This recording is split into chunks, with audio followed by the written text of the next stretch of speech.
An inspector arrives at the door, bearing news of a young woman's suicide.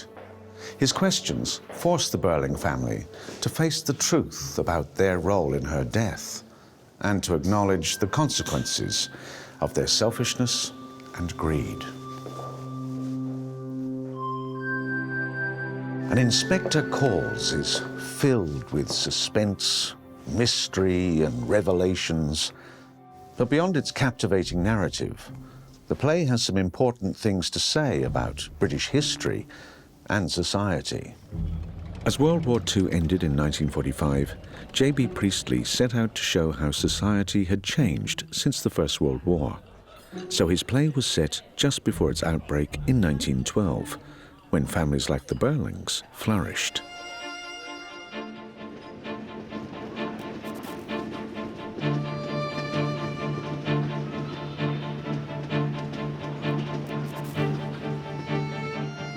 As the cradle of the Industrial Revolution, Britain was, by 1912, a highly prosperous and technologically advanced nation. Many people worked in factories where steam-powered machinery manufactured products in massive quantities.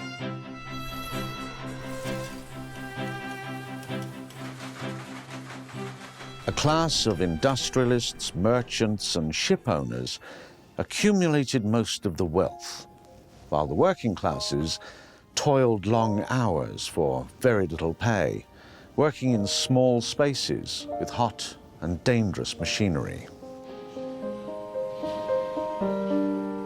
While factory workers lived in polluted and overcrowded slums, people like the Burlings moved away from those areas into comfortable suburbs. Working conditions began to improve when trade unions were legalized in the 19th century. But in 1912, the laws still favored factory owners. And class divisions were still very much apparent as factory owners continued to reap the rewards of workers' labor. At the same time, gender divisions remained just as rigid, and the women of England were fighting for their rights.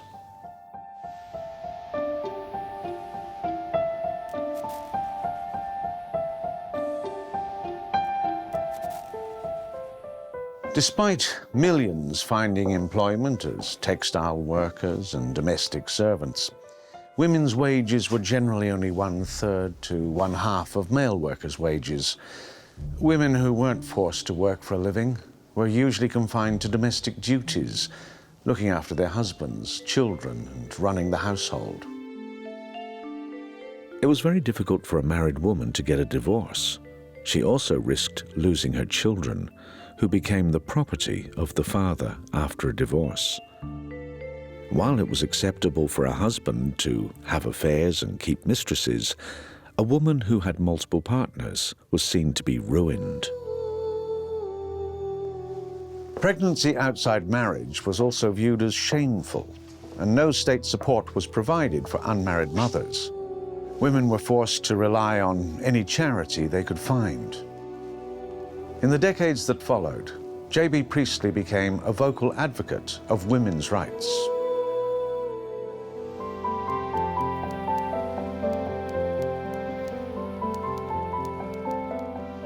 J.B. Priestley was born in Bradford, West Yorkshire, in 1894.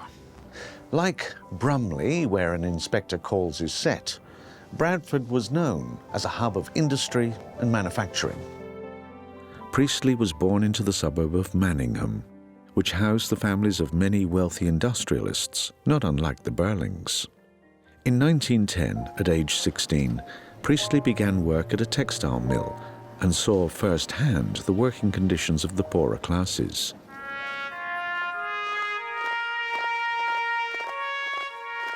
Four years later, he joined the army as the First World War broke out, but was badly injured in a collapsed trench in 1916. The England he returned to was in the midst of change.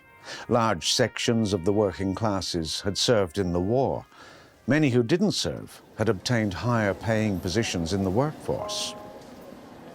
Class barriers were further broken down by the weakened state of the middle and upper classes, due to the death toll and to heavy financial losses during the war.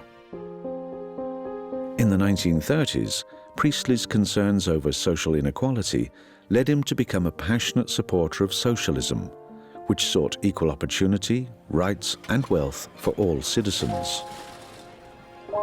Priestley became a prolific writer of essays, plays and novels, as well as a well-known broadcaster on the BBC. He used this role to promote socialist ideals and the concept of a welfare state, with free education and health care for all. He started to write an Inspector Calls in 1944. The Socialist Labour Party won the election in 1945 and introduced the welfare state. So the views Priestley expresses in the play were in tune with public feeling.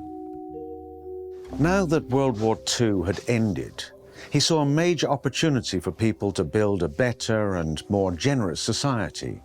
To help audiences see the potential in their future, Priestley gave them a glimpse of Britain's less enlightened past. An Inspector Calls opened on the London stage in 1946, the year following the Labour Party's landslide victory. And Priestley's ideas about social equality and responsibility resonated then, as they still do, among many in society today.